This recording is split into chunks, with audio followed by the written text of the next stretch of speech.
phone is a complex machine and there are certain things you should consider before buying a phone.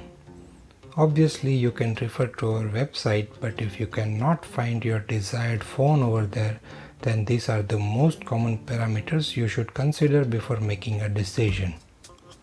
Link is in the description for the website. This guide is mostly about Android phones, as there is not much to choose on the Apple side. First and foremost thing to consider before buying a phone is common sense. What common sense, you ask? Let me explain. Ask yourself, what I want the most out of my phone. Take two phones in mid-range and above segments for example. First has a slightly better processor and the second has features that you want or the brand that you want. Then go with the second phone for sure.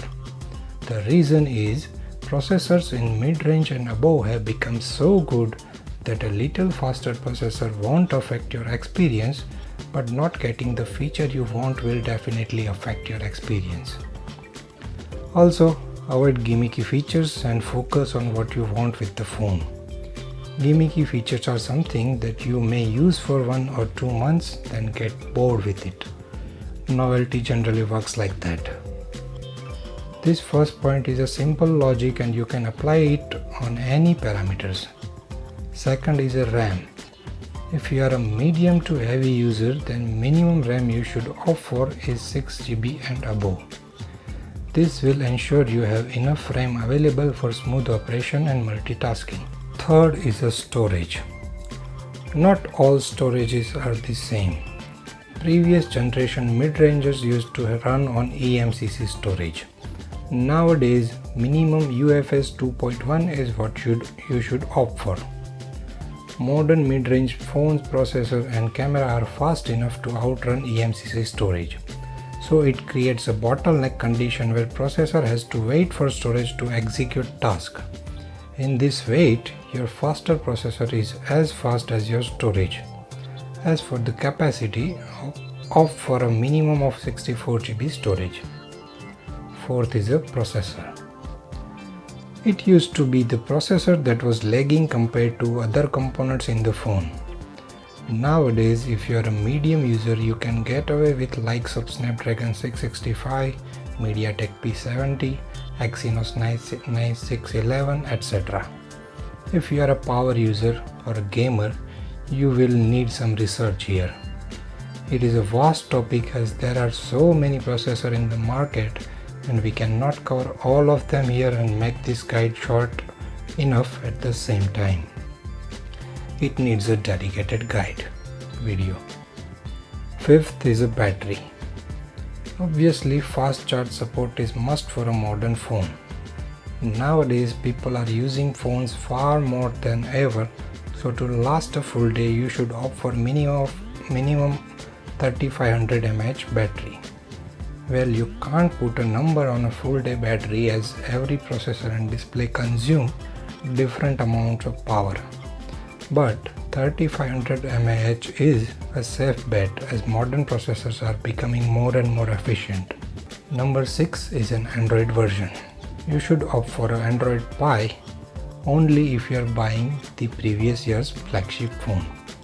Latest phone should be Android 10 only. Security updates are necessary for your phone, so check manufacturer's track record in updates. Minimum 2 years of security updates is essential for future threats. Generally, stock or stockish Android are considered better for faster update and smooth operation. Many manufacturers have their custom skin like MIUI from Mi, ColorOS from Oppo and Realme, One UI from Samsung, Oxygen OS from OnePlus, etc. Most of them have bloatware and customized feature. Some also comes with ads. Fun fact, despite superior experience of stock Android, people usually prefer custom skin which they have used before. Convenience and custom features are more important than bloat-free experience. What is your preference? Do let me know in the comment section below. Number 7 is a camera. Honestly, this is the most hyped feature of a smartphone nowadays.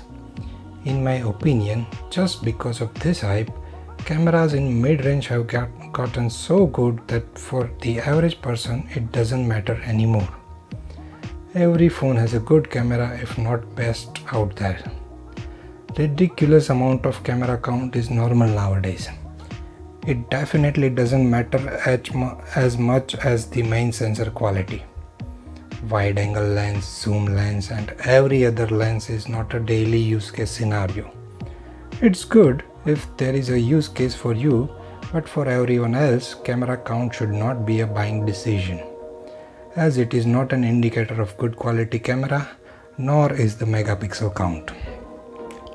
Macro, telephoto, depth or wide angle etc. are generally crap in the mid-range anyway. And for video recording, almost everyone supports electronic image stabilization, short EIS. Image processing and stacking also play an important role. That's why the same camera sensor produce different results with different manufacturers. Every OEM will take special care of this hardware, so your chance of getting a bad camera in good phone have become quite slim nowadays.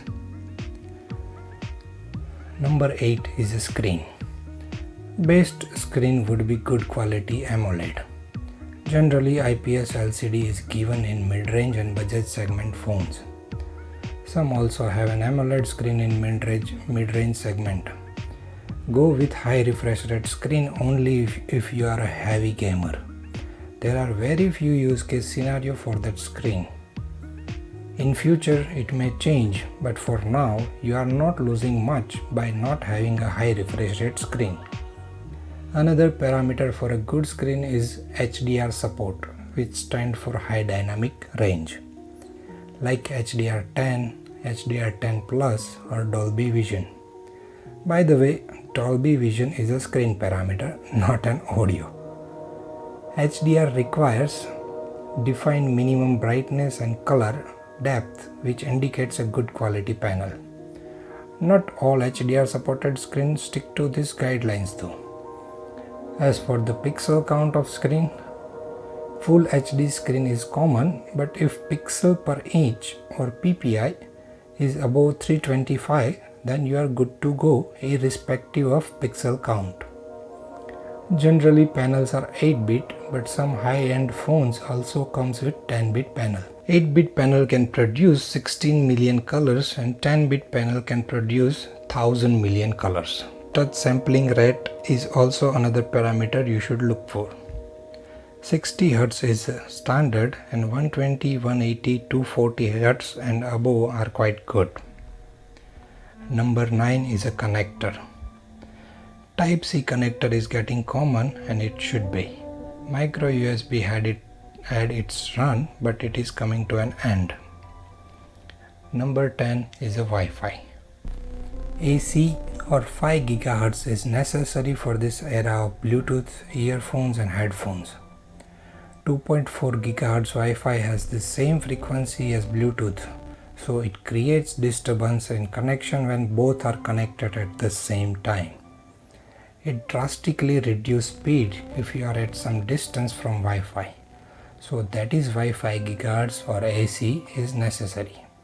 But do note that your 5 GHz is faster, but your router needs to have 5 GHz band.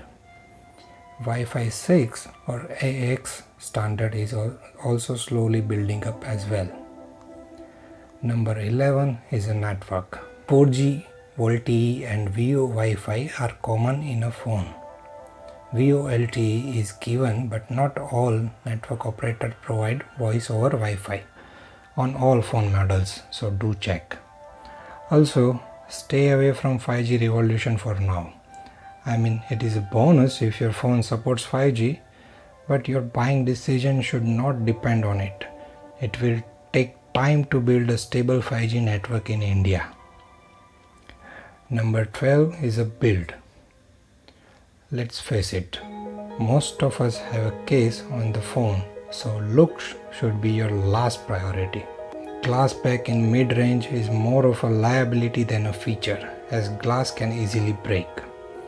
Phones with wireless charging need to have glass pack, as metal do not support wireless charging. As for frame, both plastic frame and metal frame can be sturdy, but it all depends on frame design.